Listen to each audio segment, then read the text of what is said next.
I'm gonna start this Board of Education meeting. I'll call the meeting to order. We'll start by doing the pledge of allegiance.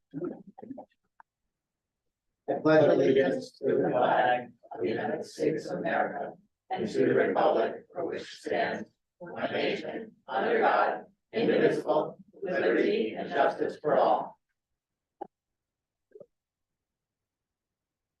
I'm gonna ask Karen. Introduction. Yeah, so Jack, where'd Jack go? There he is.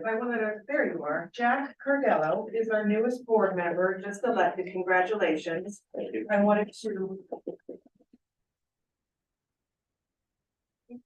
All of you, and I can really see over there, Jack. So Jack's gonna join us for this meeting, and then he will be officially seated at the meeting at the 28th. So I've already informed him to kind of buckle up because we have a lot going on. Right, Jack? Absolutely. And he's ready.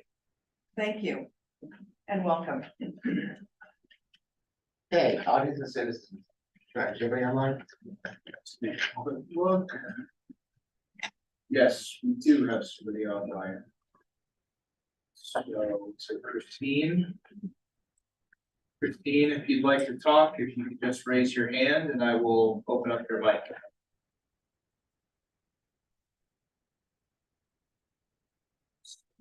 No. Okay, moving on. So we start with our reports from the Student Board of Education representatives. Okay, hey guys, so just a little preface, this one might take us a little bit because we weren't at the last meeting, so we've got double the information for you. And they did get these ahead of time, so if you don't wanna read through every single thing, you Yeah. can highlight, that would be great. Okay, so starting off, clubs. So DECA had a leadership conference on October 23rd.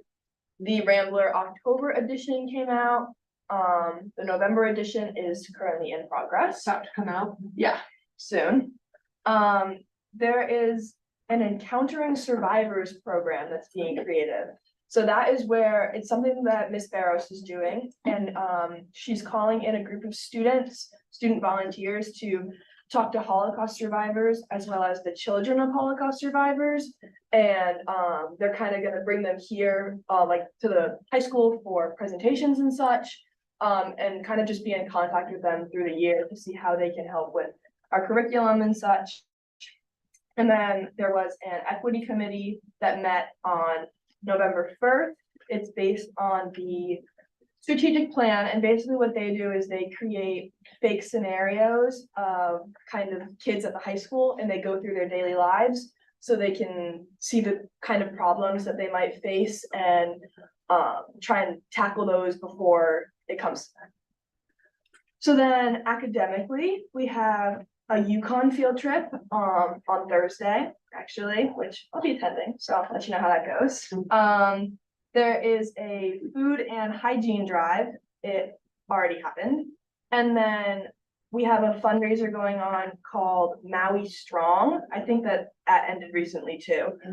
It was two students, Aiden Deanna and Cam Tedesco, who were selling t-shirts, and all of their proceeds were going to the Maui Strong Foundation.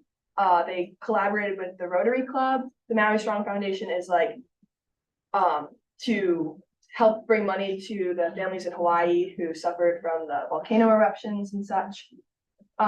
They sold t-shirts at lunch and at the field hockey game, and they've raised around $300 for the foundation. NHS had its appeal process, it ended yesterday. So anyone who was accepted knew yesterday, and we have initiation Monday, yeah. We have a meeting Thursday. And then we had PSATs on October 12th, which was the first of the new format where everything was online. And I don't think many people liked it. Staring at a screen for a long time is not an easy thing to do. The late bus started, as you know, we've been talking about that. So that leaves at 4:10. Students can wait in the library if they end with their teachers early. And then one thing that students are kind of concerned about is the fact that we don't have posters on the walls at our school at all anymore. And in the past, we had lots of posters for all sorts of clubs all the time. But sometimes those would just sit on the wall for a long time and they wouldn't be taken down and they wouldn't be updated. And then there was a lot of confusion that was caused. So now all the posters and notices are gonna be on the TVs. And they're working on finding a way to send out the announcements on a weekly basis so that way students can stay updated. But I think that a lot of the students are missing the kind of atmosphere that all the posters created because it kind of made it feel more comfortable in the building. We had Wellness Day, which students are not necessarily fond of either. They prefer their flex classes because they get to do they get more of a choice in what they're doing with homework and such. Our resource officers are now carrying Narcan, in the case of an opioid overdose during school, which a lot of schools have begun doing. Our second quarter started, so first quarter grades were finalized. Yeah, that's pretty much the main points, I think. For me. And then moving on to extracurriculars, the school is hosting 2 blood drives this year. And the first one is going to be this Friday, November 17th. And it's getting a pretty large amount of, like a lot of people have signed up, which is good. It's being run by Caroline Ancona. And students, Spirit Week and Field Day were very successful. Students had a lot of fun. The juniors won. One piece of feedback we got from students was that they want a little bit more variety in the Spirit Week themes because I think a lot of people feel like they're very repetitive. But at the same time, like I do have to acknowledge that the student council sent out a Google form asking students what they would like their themes to be, and students did vote on the themes. So I think what we discussed in Super was that maybe people just need to be more aware, like there needs to be more awareness brought to the surveys that are being sent out. Maybe because students seem to be upset about certain things that they do have a say in. The play was this past weekend. It was very good. I personally saw it on Saturday. It was very impressive. A lot of students, a lot of teachers, even the people who are participating in the play said that they believe that this is one of their best plays they've ever put on. The Veterans Day event was on the 10th, on Friday, in the auditorium. I think that there were a little bit of technical difficulties, but overall it eventually ran pretty smoothly.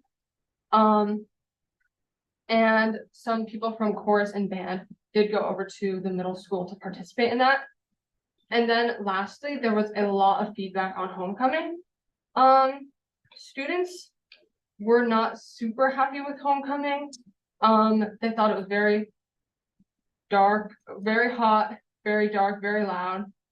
Some people were saying they preferred it outside, which is interesting because a lot of people were also saying they would rather have it inside when we did have it outside. But one of the biggest pieces of feedback was that the food and water ran out really fast. There were not enough water cups, and students were having to resort to sometimes sharing water cups. But people did love the photo booth. And I will say that one thing people complained about a lot last year was that it took a really long time for the Old Saybrook kids to get in, while the Westbrook kids were able to like come in and like get in immediately, which did not happen this year. So I think a lot of people are really happy with that. And then the last thing is that the school is looking to like look over and revise their plans for the Camp Hazen field trip for the freshmen, because there was a lot of negative feedback on that. And I think they're looking to give the freshmen more opportunities to choose their own activities and choose who they're spending the day with. And then for sports, as usual, these are as of when this report was submitted, but a lot has been changing, of course, because we're getting into the postseason. So I'm going to try my best to remember what it currently is. So girls soccer made it to finals for Shorelines. No, they made it to the second round of states. I know that they made it to the second round of states. Finals for Shorelines. We made it pretty far. They made it pretty far. They had a successful season. They won more than they lost. I know that for sure. Boys soccer is of course still in their season. They have semifinals tomorrow. And they won Shorelines. And Kevin DeCapua did just Did the break school record of most goals scored in a season. Yes. He's at 30, so. Field hockey ended, I believe, with a record of 12-2-1. And as of the time this report was submitted, they were fourth in states and second in Shorelines. I believe that they made it to the quarterfinals for states and finals for Shorelines. Yeah. Football is also having a relatively very successful season. They have a record of 5-4. Their next game's on Thursday, and they're hoping to win this because I've heard from one of the members of the football team that if they win this next game, they will be eligible to play in the postseason. They had a very disappointing loss to North Branford. They only lost by 3 points, which is of course very disappointing since they are such a good school, but overall they've had a very successful season. Girls cross country and boys cross country, of course, had Shorelines on the 19th. Carly Castro made it to state opens, and Parker Cook won first place in Shorelines. And he, as well as Everett, both made it to state opens as well. And the swim team had a meet, not yesterday, but the Monday before, and they had their senior night, I believe past Wednesday. And the diver on their team, who is from another school, is going to states. Additionally, the middle school soccer team, I believe, was planning to have a game under the lights. They had a game on. They did have a game. It was under the really lights. cold. Yes. We were all at a meeting that night. It was really cold. Yeah. And then middle school cross country was planning to have a meet at the high school as well, which is really exciting for them because of course they get to experience some of what the high schoolers get to experience when they play sports here. And just a little addition, we did have a senior signing, we have. Oh, under yes. this athletic Connor director, we had Lane. do you want to talk about it? Connor Lane signed, he's going to UConn to play baseball. I'm pretty sure he's been committed there since his sophomore year though, so he's very talented. I think that's it. Thank you, guys. Board members, do you have any questions or comments? First, I want to thank you both for a terrific presentation tonight. I'm just a question about the visit to UConn. Is that for all students or? It was available to all students. You were required, it's for a college and career readiness credit, which students are like kind of required to obtain, but it's not really a class. And you got the opportunity to go, you just needed to fill out a form, get it signed by all your teachers saying they were okay with you missing the day, and then you could go. I'm pretty sure it was open to all students who wanted to go. Okay, thanks so much. Seems there's no other questions. Thank you so much. Hey, No questions for Heather. I just really appreciate your perspective on the comments. It's not just like a run through of the sports course or anything. I really appreciate that you both are putting some thought, and it's clear that you're talking to a lot of your peers within the school. So thank you for that. Thank you. Great. Thank you, guys. Okay, moving on, correspondence. Karen? Oh, we have no correspondence this evening. Okay, next item on the agenda are the meeting minutes. I'm looking for a motion, to give the minutes. Second, by Jane. Any discussion? Seeing there's no discussion, call for a vote. All those in favor of approving the minutes? Aye. All those opposed? Abstentions? So moved. Thank you. Okay. Education issues for discussion. We'll start with the chamber seniors field trip request. I'm gonna turn this over to Mr. Anastasio, who's here, and Mr. Hodkin, who are both here, to talk about this. Yep, this is the annual trip. It's happened for years, an exchange trip up north to Maine. Where our kids perform. And in exchange, I know this past year, we had the exchange happen where they came down and performed with our students here. And they have an opportunity to also include a college visit with professors to help teach, as well as 3 high schools. So it's similar to what we've done in the past year after year. So we'd love your support. Okay. Karen? I'd like to make a motion to approve the Old Saybrook High School board field trip to Rockport, Maine on April 26th and 27th as presented. Second, Steve Gillen. Any discussion? Will they be singing junior concert in Old Saybrook? That piece I don't know yet. It's my availability, so. So all those in favor of approving the field trip request? Aye. All those opposed? Abstentions? So moved. Thank you very much for your support. We really appreciate it.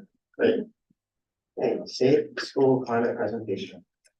So this evening, as they do every year, the administrators are going to present their Safe School Climate presentation. It's based on the survey results that we get in the spring from all the stakeholders, parents, students, teachers, and it also allows them to, that information allows them to set goals, and they're going to talk about what they've learned, what their goals are for each district, for each school, and they have with them tonight 3 teachers, 1 from each school, or I always saw 2. We're missing one. We're right now. missing one. She may pop in any second. Okay, so we have Heather Tooker from the middle school and Kate Dury from the high school, and we may have Denise Tedesco from Goodwin and the administrators. And with that, I'm gonna turn it over to them to start the presentation. And you have an updated version in your folder. There was, we made a few changes to it, so. Trent, are you gonna bring it up to the main screen? Yeah. Okay. The, one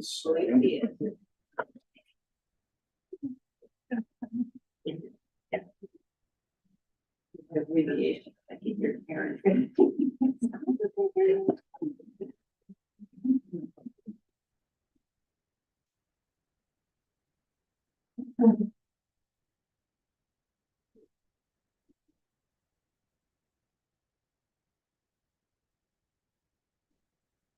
And you go right to the next slide. Yeah, I see that. Fighting you. Well, that's good. Make your own. Collective sigh. All right, here we go. Okay, so good evening, everyone. I'm gonna start things off. And as always, everything we do, we connect to our goals, either as the strategic plan or our building goals, and you're gonna see connections throughout the presentation. You're very much aware of our 3 goals. So we're talking about equity, we're talking about all students. And when we put our plans together, we're thinking through that lens of how this will impact all students at every grade level, male, female, etc. Goal number 2 is our high quality instruction. And of course, these are all opportunities, social emotional learning, opportunities for kids and students to be learning more about those aspects of their life. And you'll see components of that throughout the presentation. And then finally, we are supporting their development and their sense of belonging. And it's something that we do really well in Old Saybrook, but it's never good enough because we want all students to feel as if they're an important part of everything that we do. So I believe we're gonna start off with the high school. And Joe's gonna take us from there. Thank you very much, Heston. So we wanted to highlight some successes at each school. So at the high school, we've enhanced our advisory program. So we increased from 13 meetings to 17. And we established a consistency of every 2 weeks. And we drew upon the Castle standards that we have been working on the previous year. And are really creating a robust program for our students and trying to also incorporate choice and voice as well. And then I'm very excited about our new form of government. We increased participation. We've pretty much doubled student participation, and happy to say that it is up and running and functioning, and we'll be making some important decisions in the coming months. And for the middle school, we're proud to say that we have seen a great decrease in the behavior referrals that we've had, particularly since COVID. We had a peak in 21-22 with 425 referrals to the office. That was really right after COVID, and we definitely knew that we needed to make some changes as far as expectations and some meeting student social emotional needs to bring that number down. So last year, we actually got it down to 266, so it's a little bit more than half than it was the year prior. And actually, as of right now, our trend continues to decline. And we're at about 50% of the referrals as of right now, as we were last year at this time. So we've made some pretty big improvements in that area. The other thing that we wanted to point out was our inclusivity data that we gather through focus groups with students. We meet with 6 students per grade level, 3 times a year, and we pick different students each time. And last year, at the end of the year, our 6th and 7th graders, out of all 12 students that we had interviewed as part of that focus group, all 12 felt that their class was inclusive of others. I'm just gonna point out here, because when we get to our goals, that the fact that the students feel that it's an inclusive environment doesn't necessarily mean that everybody feels that they belong, even if the students feel that they are being inclusive. So that's a point for a little bit later on. And Hester. Last year at Goodwin, we implemented the responsive classroom. It was year 1 implementation. And if you think about not really having a set time to teach social skills, they would happen organically in different situations. With responsive classroom, we have a morning meeting every morning. And during those meetings, all students and staff have an equal voice. And it's an opportunity every day to teach those foundation skills that students need as they navigate through their time at Goodwin and beyond. And it's not only a morning meeting, it's also a time where maybe something's not going well during the day. And it's like, time out. Everybody's coming to the carpet. We're gonna talk about what's going on. We're gonna problem solve. We're gonna work together. So it's really a belief in a format that happens every day in the classroom. And we're excited that that continues this year. And then also, part of responsive classroom is you can't have expectations unless you taught the skill. And so our hallways were always good, but they weren't great. So we decided to teach the hallway. What's the proper way to model, to act in the hallway, proper way to wave in the hallway, proper tone of voice in the hallway. And we had great results because we taught it and we held the kids responsible for it. But the responsive classroom that brought the school together of all being on the same page was the most powerful piece. Okay, at this part of the presentation, I'm proud to introduce Kate DeRee, who teaches special education at the high school. She's also key and instrumental in our advisory program, and in her spare time is chair of our school climate committee. Kate DeRee, take it away. I hope it's okay that I stand. So our school climate committee for the high school would be that there's an increase in teachers meeting student learning needs. This connects directly to our strategic plan across all areas, equity, ensuring that all student needs are met, high quality instruction. And then when students have their needs met, then there's that sense of belonging and that feeling of the safe school climate. So as Joe mentioned earlier, this was all based on our school climate survey from the spring of 2023. And you can see that this wasn't a lower area in terms of responses, and there was some consistency. The numbers were all fairly similar across students, families, and staff. So based on that feedback, we decided to implement some action steps to ensure that everyone felt that students' learning needs were being met. I think it's important to note, or interesting to note, that our staff actually was the harshest on themselves. They were the most critical of themselves in terms of reflection on if they're meeting student learning needs, which ends up tying directly to some of our action steps. So one of the main things that we've done at the high school is really focused on overarching learning targets as well as daily learning targets. And teachers have undergone professional development in this area. And we're all working to post these in our classroom as well as reference them at the beginning of our lessons and then throughout to ensure that students are kind of self-monitoring. How am I doing on my learning target? How am I understanding today's content, and kind of referring back to that. In addition, teachers are using formative assessments to gauge student learning. We're not waiting until the end of a unit to check in and see if students get what we've been talking about, right? So we're checking throughout the lessons. We've talked as a whole staff about different formats for formative assessments, which ones work for our teachers and students, which ones are we not really excited about. And then we're also bringing in students' perspective in terms of goal setting and really working with them to reflect on their learning and set goals for their next steps. This obviously includes reflection, both from the students and from the teacher perspective. And then one other area is multilingual learners have become a large part of our school community in the last several years. And so encouraging or having our students and our teachers talk about their backgrounds, their strengths and weaknesses. A lot of our students have had incredible experiences and very varied experiences. And so ensuring that our teachers are aware of what they might have been experiencing prior to when the last time they were in school, what their specific needs are, what their needs are now that they're here with regards to supporting their family. Very dynamic. And so just helping everyone become aware of that then helps our teachers able to meet those needs. Hi, everybody. I'm Heather Cooker. I'm the family consumer science teacher at the middle school.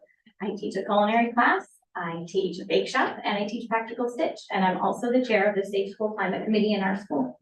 I'm here with Matt and Krista tonight to introduce our school goal, which you can see here, that we are hoping for an overall increase in the number of students that report that they belong at OSMS. As Krista had said, inclusivity is a little different than feeling like they belong.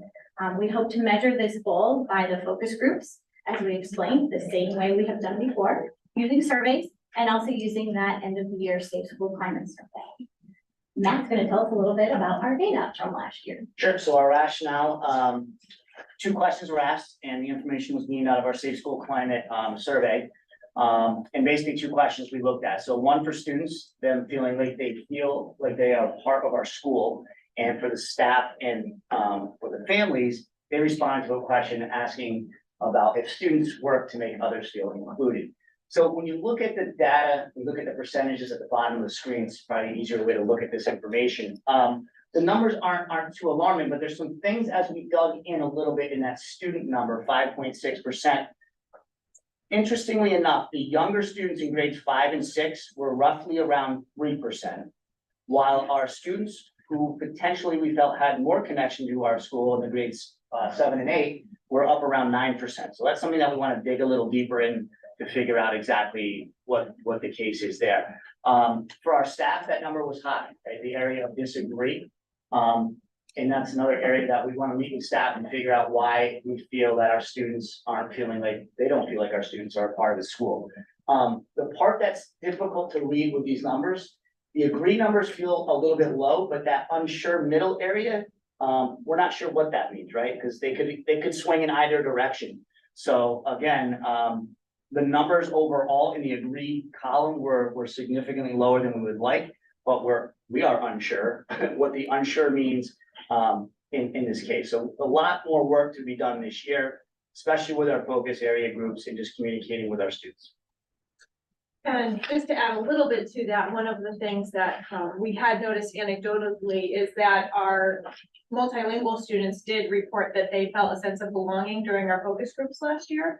However, oftentimes when you ask them who are you connected to, students and staff, it was often each other or the ML teachers that are involved with them rather than some of the other staff and other peers in the building.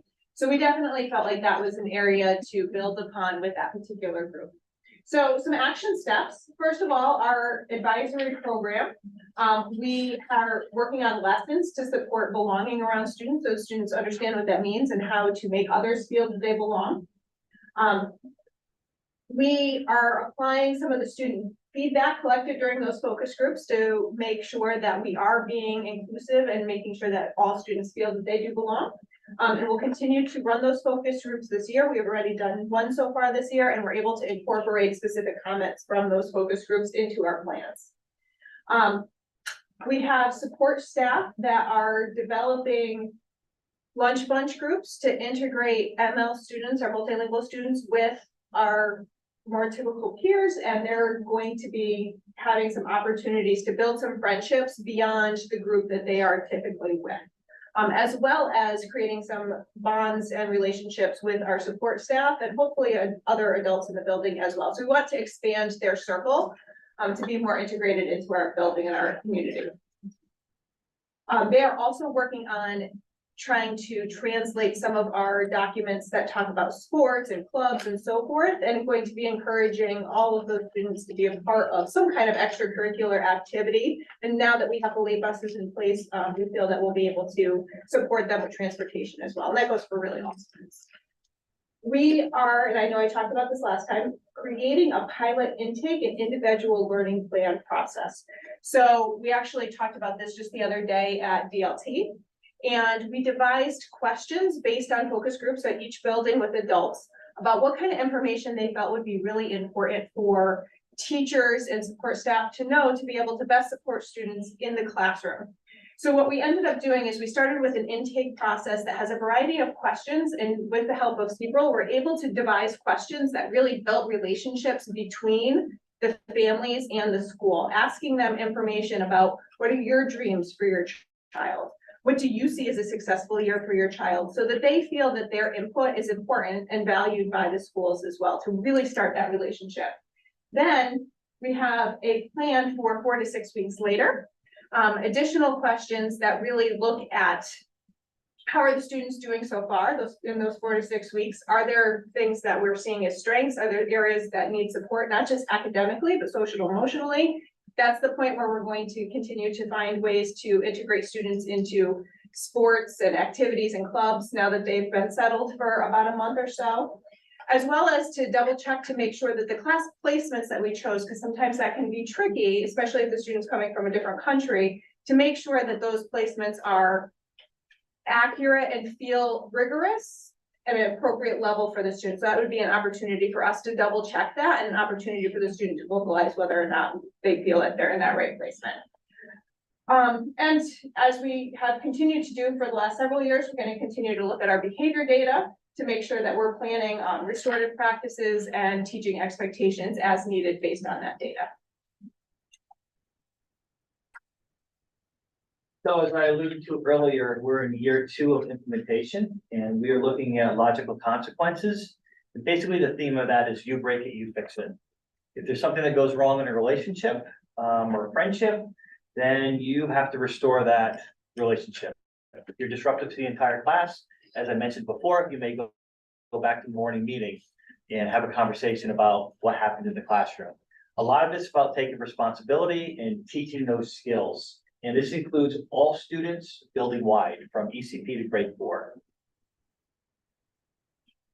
So I'm going to ask you to focus on the staff data in the bottom chart, where it says 60% of staff agreed, 5% were unsure, and 35% disagreed.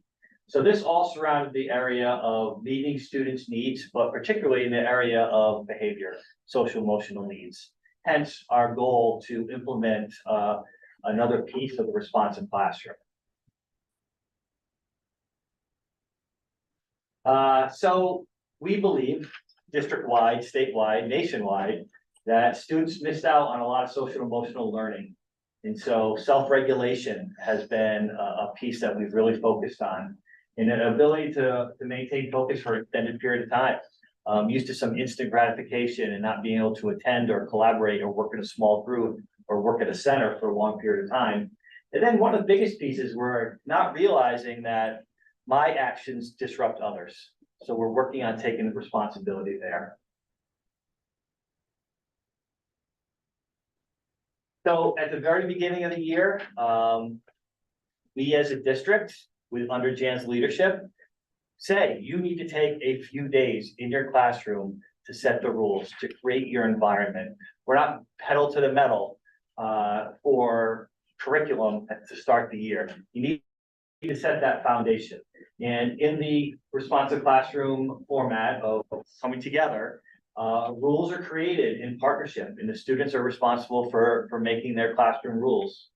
And once they are established, adults are expected to teach them, reinforce them, model them, and hold everyone accountable to those rules, and to hold each other accountable. As our student leadership team, we have put together a program where we have reflection forums that if students have a hard time with any aspect of their day, they reflect on that, that goes home. So there's a school to home communication.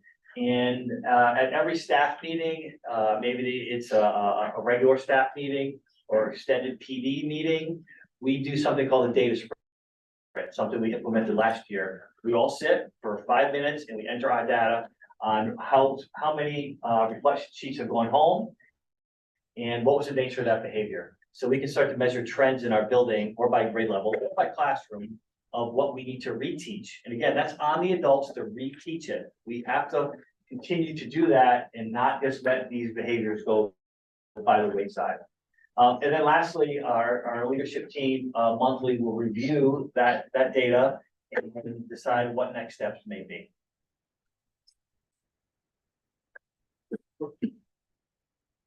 That's the end of our presentation. Yes, it does. Great, thank you so much. Any other questions? Yeah, I do. Thank you. That was a very thorough presentation, very well put together.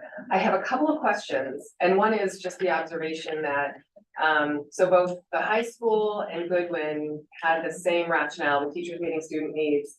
And, it's noticeable, right, that the teachers disagree at such a higher percentage of that area.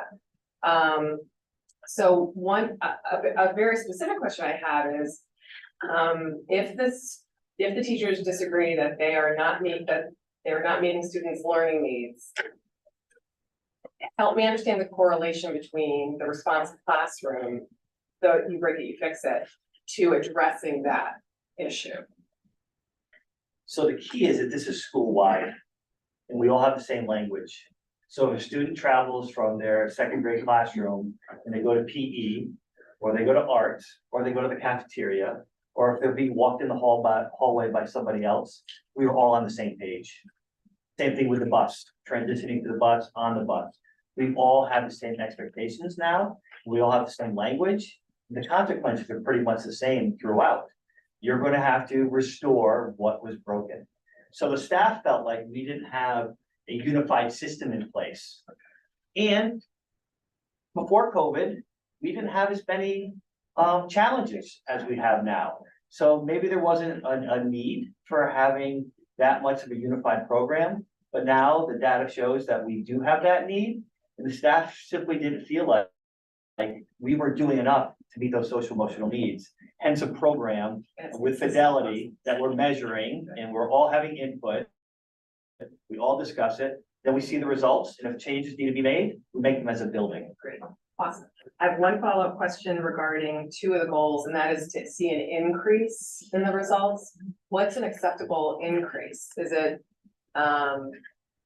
is it a percentage of respondents have,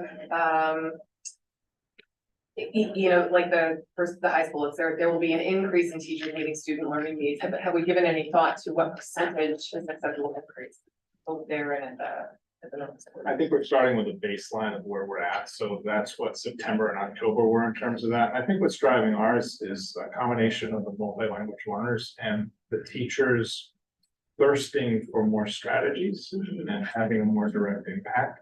So we've been gearing our professional development toward that, as well as utilizing our walkthroughs to sort of break down the barriers. We've done a lot of collaborative learning in our professional development. We've started professional learning communities as well that are going to implement those PDSA cycles you heard about, the data and the sprints. So teachers are actually taking their goals, which a lot of them are tied toward meeting the learning needs of my students in front of me and differentiation, and really analyzing the data that they're seeing, student performance. But the beauty is that the math teacher is sitting with the social studies teacher and the special education teacher and saying, I tried this works. I'm struggling with this. So by breaking down those barriers, particularly at a high school level where you get so kind of isolated, Right. we really think it's going to have a direct impact. So percentage wise, we don't have an exact number now. We're looking for growth. You just want to move the needle. We want to move the needle. We'd love to move the needle very far. Yeah. And we're gonna also implement reflection based on what we see, and make adjustments along the way. We're actually really excited about this. That's awesome. Okay, good, thank you. Steve, follow up on this restore what is broken. Are you referring to like a relationship between two students? I guess, restore what is broken. What does that mean? Yeah, so I can give you an example of something that happened tonight. We had parent-teacher conferences, and a parent came in with her child and said, we were out at the playground after school, and my son took a magic marker and he wrote on the playground. And she says, we know that we made a mistake, we damaged the school, and now we need to clean it or fix this. So later on, the father came back with some cleaner, and the boy went to the playground and he cleaned it. He was responsible for his actions. He broke it, he fixed it, he took care of it. So other examples are relationships, It also could be, you know, someone was fooling around the cafeteria and purposely made a mess. Well, they're responsible for it. If they weren't able to clean it up themselves, they may have a conversation with Mr. Stone about his job and having to clean the cafeteria. And, you know, I'm sorry I made a mess, and just being accountable very simply for the actions that were not conducive to our school. And it's nice that parents now are starting to appreciate that and understand our philosophy. It's not about getting in trouble or getting punished or being belittled or being yelled at. It's more about, I have to sit down and take responsibility for this, and I have to own up to my actions and take care of it. And it's an awesome skill that we all need, because if you're like me, you make lots of mistakes and you have to own it and you have to reflect on it, and then you have to do better. And so that's what we're really trying to instill in our students. But I guess my question more, and that's great, and I appreciate that, is also at the relationship level, and I'm, you know, just out of Goodwin, we do a lot now in the middle school. And there are times with my son that we have conversations about relationships, issues that have come up in relationships with his friends. And I start to hear trends and you know, he tells me, well, I'm supposed to work through it, I'm supposed to repair this relationship. And my conversation with him is that, you know, that may not be a relationship that you need to repair. You may be better served by deciding that this isn't a healthy relationship for you. So I guess my question is, are there ever times that the students are allowed to make those decisions that these aren't healthy relationships to have with people? And maybe their best choice is to no longer be friends or hang out with these people. So, I go first. yeah, go ahead. So, I have a poster hanging in my room right now for such a thing. We have 2 4th graders that just can't seem to get along. And they didn't get along in 3rd grade either. And so we have a poster that they have full reign to come into my office any time of day, and it's a T-chart, and they can list any problems that happen during the day. And if they agreed earlier, if there's a problem, then they're gonna report it and see if we have to restore it. But we've agreed that they're like oil and water, they don't mix, and that's okay, but they can't go and talk about each other. And they can't write things on social media about each other. They can't pass notes about each other. They can't whisper about each other. They can't exclude each other when there's a group of them and say, well, you can't be in our group. So we kind of set those ground rules. It doesn't mean that they have to have sleepovers. It means they need to be respectful to each other and respect each other's space. And if that means I don't want to talk to you, then I respect that you don't want to talk to me, but we're gonna be cordial and nice about it. Excellent, appreciate that. I would say it's the same process at the middle school. Sometimes we're agreeing that we need a break from each other, but we're also agreeing this is how we're gonna treat each other going forward. Doesn't mean we have to be friends, but it does mean that we have to make sure that we're being respectful of each other. And for some reason, in those situations, kids tend to want to become magnets to each other, even when they know they can't get along. It's like this phenomenon of like, you know, you can't get along, yet you're sitting next to each other on the bus. Yeah. So there's a lot of social skills that you have to have lots of patience for, but students do get it. And you know, outsiders fanning the flame is something that we coach, we try to coach out a lot. Appreciate it, thank you. Yeah.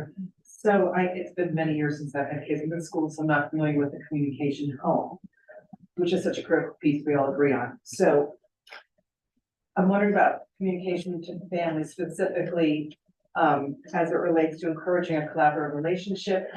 So you can share your strategies for conflict resolution and, you know, all the things you're talking about, problem solving. What are your methods? How frequently do you do it? I know you talked about, you know, a little bit sending home whatever sheets you were referencing, reflection sheets, but so just because it makes sense, as you know, Steve gave a good example about strategies he's using, and you're doing the same sort of thing. So do you share that sort of thing? So I would say it's a continuum, Karen, from something very simple that happened that a teacher addresses or a pair addresses in the hallway of the cafeteria on the very low end. This is a conversation between the students to all the way to the other end that we're saying these parents need to come in. We need to all sit down and come up with a plan together. That's on the other end of the continuum. Somewhere in between are emails, phone calls. I'm talking about general, not Proactive. rising, but just general statements to the whole parent population, this is Oh, what we're sure. doing, these are our methods. Philosophy. Yes, we put that in our newsletter about restorative Do it practices. at home, You break it, you fix it. It's been in Yeah. our newsletter. They understand the steps that we're taking. okay, Yes. so you do that at all the schools, I'm presuming, even at the high school? Yeah. We did. Okay. Conversations about restorative practices. Yeah, which is approach as great. well. I mean, I love that, you break it, you fix it thing. And you That's what put we do. roles of engagement at the building level at the beginning of the year, and then it's done in classrooms. We do class meetings, Class and, open house, we've talked about it. That'd be great. It's, to your point, it is very important. Yeah, you gotta have that, gotta work In terms of together. our philosophy, but the partnering, I think exists, as you said, it's on a continuum. We try and partner as much with families, we try to communicate, what's happening transparently, because you can gain a lot of insight as well. Thank you. I just wanted to congratulate the administration for your cohesiveness. So it starts out as very developmentally appropriate, figured in school in terms of the responsive classroom. Is then continued through the middle school in terms of your sensitivity to taking a look at, the pride groups, getting into kind of students together. So they have that sense of, well, effective climate, but they sort of feel it because it's continuing and there's not a gap to then the high school where many years ago, we had advisory. And then the advisory kind of dropped off a little bit, but then it kind of gets sort of regrown. But the opportunity that you looked and said, we really need to increase this because it's really more effective. So just congratulations to all of you for your sensitivity and working with staff and listening to them and providing professional development to address it. And also, I was gonna say with your limited English proficient students, that's always a challenge, just to even get parents to understand what those behaviors are about. And I know you have some wonderful interpreters or through foreign language that they can address some of those areas that you are incorporating in your schools. So we talked in a number of different meetings and including it tonight about the impact of COVID, the impact of our changing demographics within our schools with a lot more multi-language learners coming in and at different stages, right? Different grades. And with the staff scores on there, I guess the question is there anything else that we should be thinking about in terms of support, right? So we're always battling decreasing enrollment numbers, which then battle like budget perspective and staffing ratios and all those types of things. Is there, I guess, what's the perception? Is like more of that getting moved on to the staff to kind of reconcile that while we're putting in some, because like when you do restorative behavior, that's time, right? That's an effort of time and a labor of love, right? I think all parents can attest to that, right? It's a lot different than being like, go to your room versus like sit down and deal with the problem. So is that a signal at all? Like, that's why when I was looking at it, is that a signal at all? Is that something that we should be considering? And this is the time because we're looking at budget next, right? So.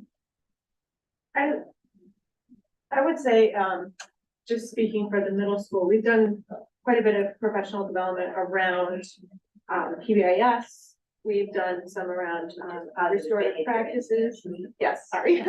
And as well as we've started working on some ML supports as well for teachers and how do they implement that in their classroom to make the learning more accessible, even though we want to keep the content as rigorous as possible.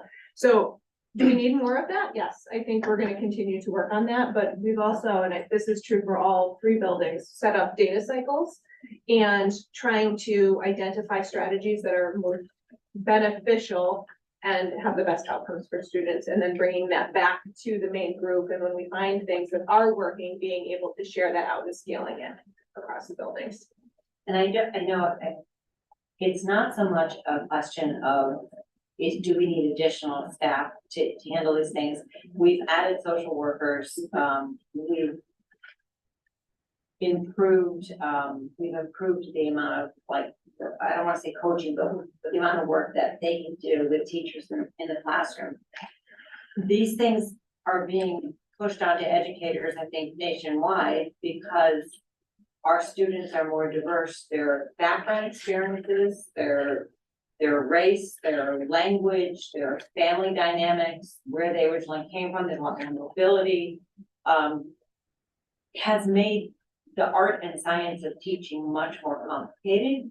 And so teaching school, teaching how to do the school, which we stopped to do now every fall, since COVID, because after that 1 year where we were just pulling our hair out, we realized that we needed to start at a more basic level about how to do school. That almost has to fall on the administrators and the classroom teachers, because it would be artificial if you tried to do it through another setting. The job's not getting any easier. It's not. We will probably need to add an additional ML person soon. There's not one in this budget, but I anticipate you may see that for the next one. The numbers keep going the way they are. And that will help, but again, it won't take the responsibility of integrating those students off of the shoulders of everybody else, including especially the classroom teachers. You have a follow-up, I can tell. No, I'm growing and processing. I don't disagree with what you're saying, but at some point, there's gotta be like some level of balance about what is actually reasonable, right? To be able to balance and execute everything that's in the curriculum and differentiate for students within the classroom and all of those things. So I guess just more broadly for consideration, whatever that looks like, I can't tell you what that looks like, right? But whatever that looks like, if there's something that we should be considering based off of this, I guess it's just more of if we need to have a conversation, that's why we need to have a conversation. I'd just like to add that something that really taxes our system is if a student moves into district and we haven't figured that student out yet. Right. We have a program for that student yet, and that pulls a lot of resources to that student or that family. And that really taxes the system. But we have, I'm gonna use acronyms and you're gonna help me. So we have BCBA, who is a behavioral specialist, that will then in those situations come in and observe that student and actually help us build a plan that will be effective most quickly. And that has been something that I have appreciated because it's hard to figure some kids out. And then we also have another level of para that we've been hiring and training. RBT, I don't know what it stands for. Yeah. Okay, that. So we have paras that are more highly skilled and have learned not to emotionally get involved with those situations. So it taxes the system less. So I see that as an area that's been effective for us, but may need to expand in some ways. Another thing that we're doing that we think will be helpful to staff is that the administrative team, actually, Dr. Bachman led this. After going to a training this summer, we decided that we needed to do something to get to know our ML students. Because as Kate Dury said, their backgrounds are varied, just like any other student, only more so because they may have an international past. They may have come here on a jet and they may have walked across the border.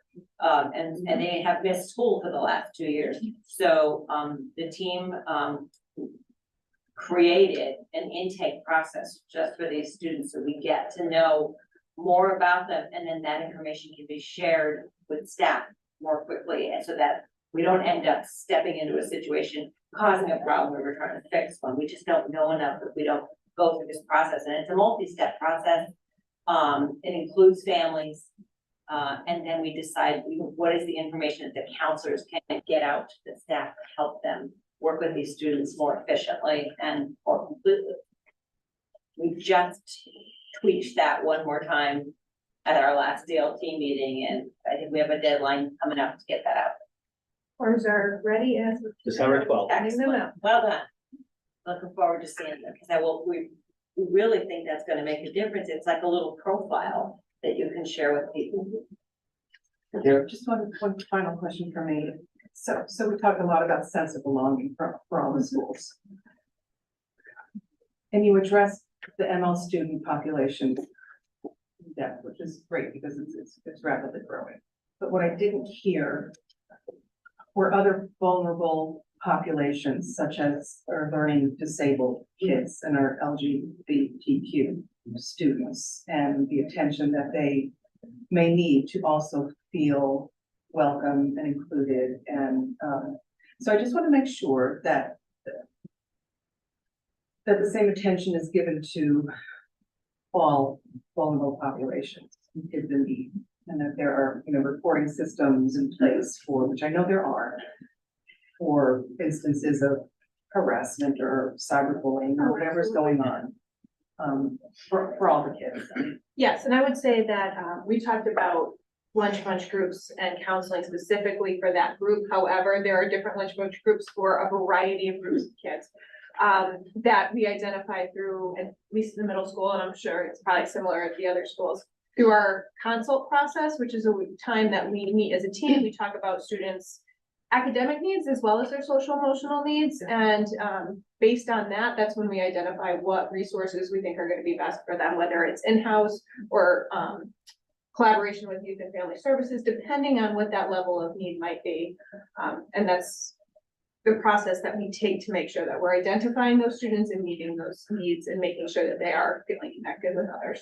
At the high school, the introduction of the flex period was essential because we were struggling to have the time built in the day to meet with those kids Okay. that needed extra. Now that we have the flex, we have groups that work with students with anxiety. We've created safe spaces for the population that needs to get to those safe spaces. And I just had a very good meeting with a special education teacher who wants to expand the unified sports. Brainstorming, sort of like having a game or a tournament during the school day, so we can bring the entire school population together to watch it. So we're trying to forward think in terms of expanding it. Because I think I've given this example before. The kids are feeling they belong, but they're moving in a bubble. And we need to break that bubble and wrap our arms around them. So that's a great point you brought up. What's the communication pathway, I guess, back to the kids that are age appropriate for this, right? So students take the survey, they do the focus groups, then like, what's the next step on how we demonstrate progress from that we've heard them? And I know that we communicate to families and stuff, we obviously have this in public meeting, but what's the next step with the students?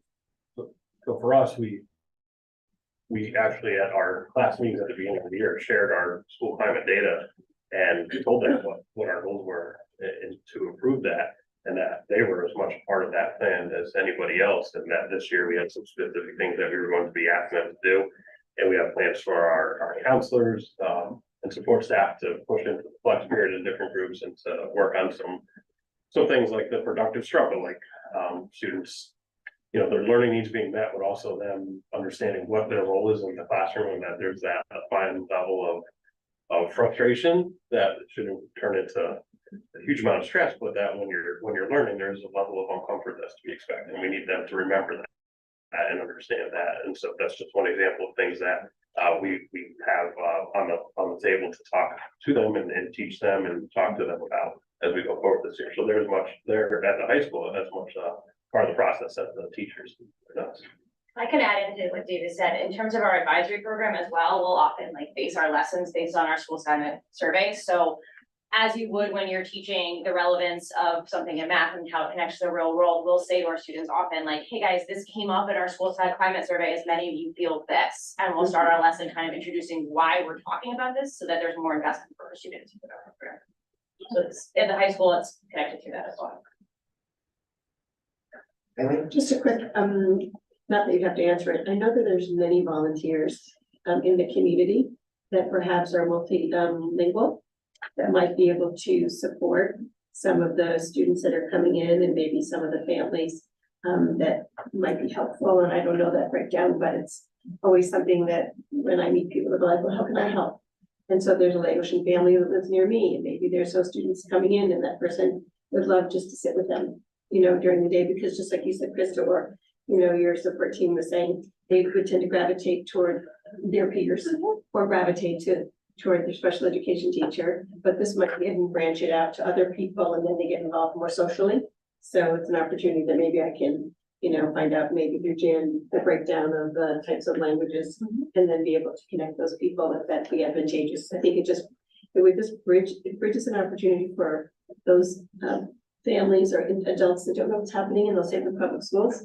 And so they can champion it and feel like they're included and involved if it's purposeful. One of the things that was actually brought up when I did focus group with the high school staff was there's an ambassador program, can't remember which. Winthrop, somewhere in our area. I'd have to go back and look at my notes, but the idea behind it was that the ambassador family kind of works with this family that may be new to town and helps support them with knowing, you know, what to do and how to register and if they're a language piece. So we had talked about that, but we're still at the very beginning stages of that. And we were actually talking about maybe at the very beginning, having like an ambassador student program where students are matched up, but we're, like I said, still very early in the process, trying to find the best pathway, but, yes, that's something that we talked about, I think would actually be really beneficial. I mean, I think there's power in using our own staff as well. So in the sense that roughly 80% of our staff is engaged in the same SLO this year. And that's around the use of academic and content area vocabulary.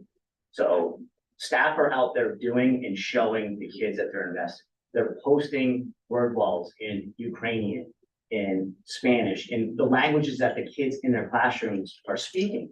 And they're seeing that we have a vested interest in making them successful. So the words and the tasks that we're asking them to do are right there. The resource is right there for that child. So they're not constantly asking a question or feeling like they have to do for the teacher. They have resources around the room. And those are things that our staff have really bought into, having a universal language across the building that kids can use as resources to help themselves. And then obviously a sense of belonging right from that we're all in it together. So I think there's some really good work that's going to come out of our building goals with our SLO work with our staff. There's just one piece that I don't need to belabor the point, but I was very involved in cultural arts programming. And so at Goodwin School in the middle school, and so I wondered if some of the programs that you bring in, that is exposure, some of the people that are here in the United States don't even know some of those kinds of attributes by, and I don't know if Connecticut Commission on the Arts has programs and they're free and opportunity just to promote the arts in a different way. So some students will relate to, oh my gosh, that's a cool way to dance, or that's Ukrainian, or what that might be about. It's a different way of approaching it. It might be of interest, just a thought. And I was just meeting with our chorus teacher that shared between the middle school and Goodwin, and actually at Goodwin, one of the things that she's doing, do you know about this, the passports that she's doing? So it's so cool. So the kids they learn about a country and they learn about the music from that country, they learn about the culture. There's a variety of pieces to it, and there's a writing and a vocabulary piece and so forth, but they get a stamp, like a passport, as they move through the different countries that they're exploring. But it was a really good way to involve other students' cultures, and it's all based off of the cultures of students that are in her classrooms. Yes. Sure, I have a question about the high school, and I think I'll direct it to our student representative, if I may. Mention was made of a new, pardon? I said you woke them up. Oh, okay, well, it's always good to do that. A mention was made of a new student government. I'm assuming that differs from the old school system of president, vice president, secretary, all that. Can you tell us a little bit about the structure of the new government, and does it make it more difficult with more students involved to come to a conclusion on a subject? Yeah, so I'm pretty sure that it works a lot like a regular government. Yeah. There's the executive 3 branch, different legislative. levels. And as we said, we inputted Flex recently, so all Flex groups have 2 representatives. Who are like a kind of the voice of their Flex group. And they go and they talk about things, and then they bring each thing up a level to our president, vice president and such. Yeah, each grade has a president, a vice president, a press secretary, and a secretary. Yeah, Or so- the freshman class, I don't believe has that. But I know the sophomores, juniors, and seniors do have that. So each class has an executive board. So the freshman class we're getting there. We had a lot of interest on the freshman class advisor as well. We had 20 kids that were interested in being on our executive board. So each of the class advisors or the class executive board makes up what we call our Senate. And then the class advisors that the girl spoke about are House of Representatives. And so that's kind of a general population representative. And then the executive boards for each class are a little bit more voted in and kind of elected. And then you have your student council executive board within that as well. So there's kind of a 3-tier list. Thank you very much. Can audience members ask questions? No, sorry. Not a problem. I'll save it for two. Seems no other questions. I want to thank everyone for your presentation tonight. Very nice. Great information. Great information. Thank you, everyone. We just have, one more item on the agenda? Yes, student survey report. Yeah, so, this is for your information situation. We have a member of the community who is here tonight, who has been discussing with Sarah Small, actually with me for quite a while, and now with Sarah Smalley. Thank you, ladies. Thank you so much for being here. No, go. Thank you. Day starts early. Has been discussing with me, she's been looking for an opportunity to conduct a survey among students, and we've had lots of conversation. The purpose for her is that she's working on a doctoral degree. I'm talking about you like you're not here, Kate, I'm sorry. For us, it would give us additional information about students and meeting student needs, kind of like what you're hearing tonight. We gave you 2 sample letters, one that would go to parents and guardians that would inform them about the survey and give them an opportunity to opt out. And the other one is to the high school counseling staff, because you will be meeting with that staff and talking about what the value is, the added value is for them. And then meeting with them afterwards, and if they need some additional training, would work with them on that. And this is looking at the highly sensitive child. It is a very short survey. It's given, we already give the buy, and we'd be giving it not at exactly the same time, we'd be looking at that data together. All information that Kate gets would be de-identified. She would know nothing about our students. We would keep a separate set of records for ourselves so that our staff could work with students and could support them if something is identified. Sarah, is there anything that I left out? I did give you a copy of today. There was a copy added of the policy. It would, where you needed to check is student privacy, page 3, item B, the big B. Those are the things that we would have to be sure of so that it's not a confidential topic survey. So we would allow parents to opt their children out. As I said, it's short, it should not be disruptive, and it's targeting 11th graders, right?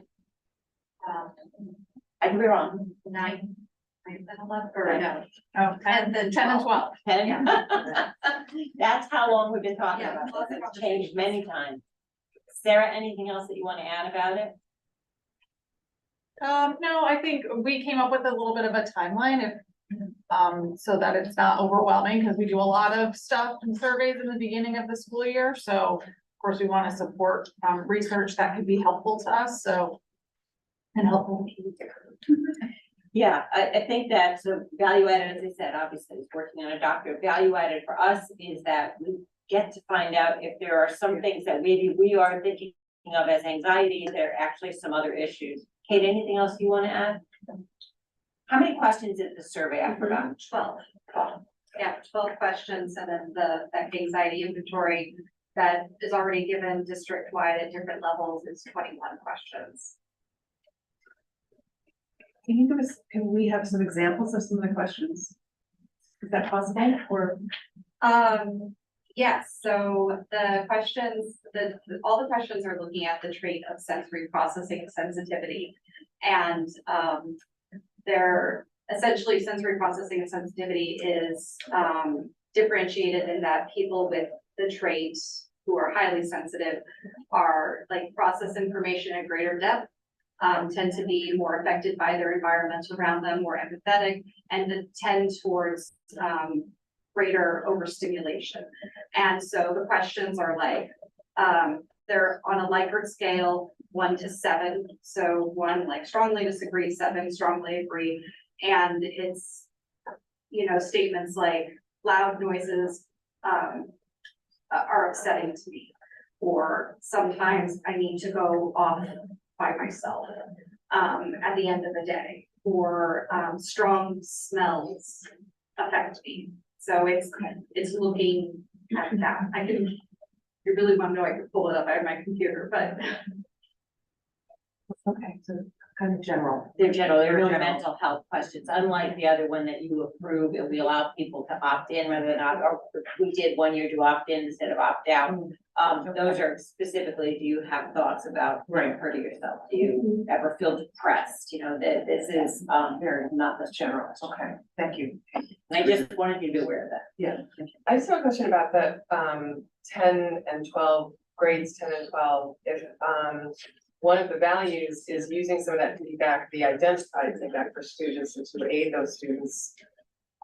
Don't you lose that opportunity because the 12th graders are graduating? So is there, consideration to do it at different grades, like 9 and 11? This was just for research, well, I wanted Kate to have larger sample size. We give the buy in 9th and 10th, or no, 9th and 11th grade anyways. So we have that buy information. What Kate is looking for is the information correlated with the buy and the highly sensitive question. So I can explain more. So my research is actually sensory processing sensitivity is a trait. It's not a diagnosis, not a disorder. It has been shown in the literature to be a vulnerability to developing mental health disorders such as anxiety, which almost a third of Connecticut high school students rated, according to the CDC Youth Risk Behavior Survey in 21, that most or all of their days, in the last 30 days, their mental health is poor. So it's a worsening problem. And so I am trying to look at how can we as providers mental health support to adolescents who are really suffering, get ahead of this. And this, given that this trait is a potential risk factor, if we can identify it, can we shift that dynamic? So I'm actually, my study population is the support staff, but to give the support staff information that they need, we're surveying the students so that we can say, this is what's happening in your population that you're working with. And here's some information and some training about it so that maybe you can get ahead of this and shift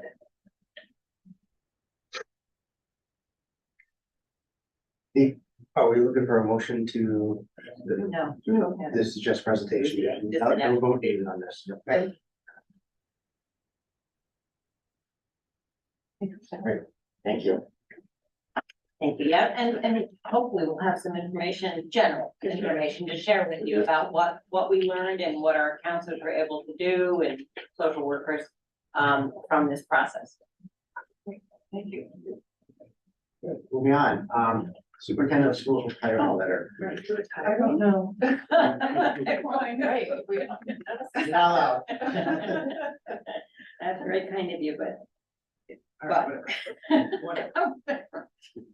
So I mean, this is, you know all this, and just that I never did the official letter, so this is the official letter. And my last official retirement date for the purposes of the district will be March 4th, which is a Monday. I didn't want to retire on a Friday. Just didn't. It just, I don't know, something about that just felt weird. I wanted to spend for You didn't go for the Ides of March.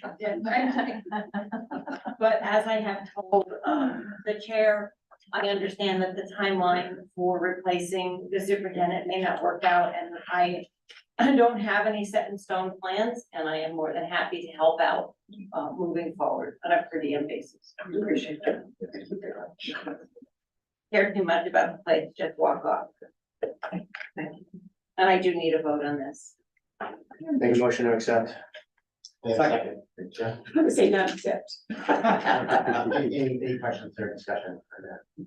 Okay, all those in favor? Aye. Opposed? Abstentions? So moved. No, not really. It's not really. It's official. So before we go into executive session, I'm going to offer for student programs today, if you'd like to. Bye, guys. Actually, everyone can go. We do a recess for 5 minutes before we go into executive session. Yeah. We'll let our guests leave and we can all. Thank you all. Can you communicate, about the sales your big improvement? Can you communicate about the sales your big improvement? Yes, of course. Thank you, I appreciate that.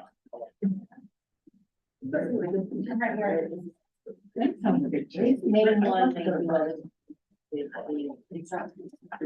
Oh, I will. Yes. Oh, I wanted to give them. I know. They would probably love to not. That's okay.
Promotion to go into executive session with my superintendent, and the purpose is the composition of the hiring process. Okay. Executive session. Okay.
We're back.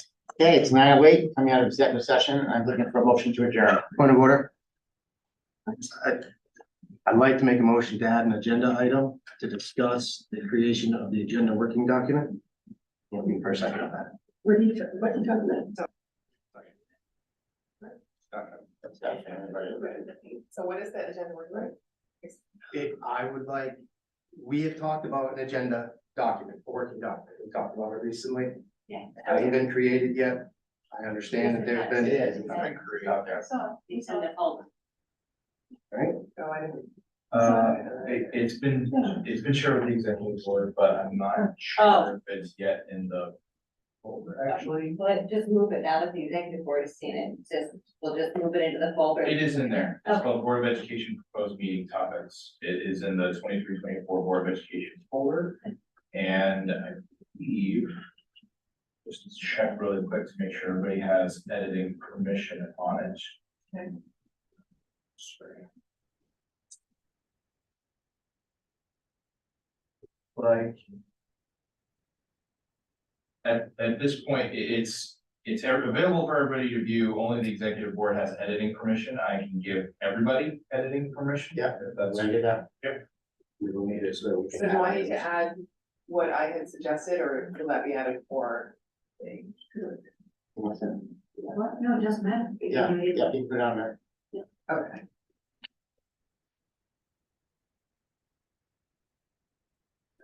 Motion on the table to adjourn.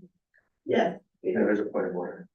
We have two, the motion is second. There was no motion, no second on that, yeah. There's a motion on the point of order, so. So with that document being created and shared, I will withdraw my motion. Okay. So make a different motion that tells us that we can end this meeting. Motion to adjourn. And a second. Thank you. All those in favor? Motion adjourned. Meeting adjourned. Thank you. Thank you, everybody. Very much.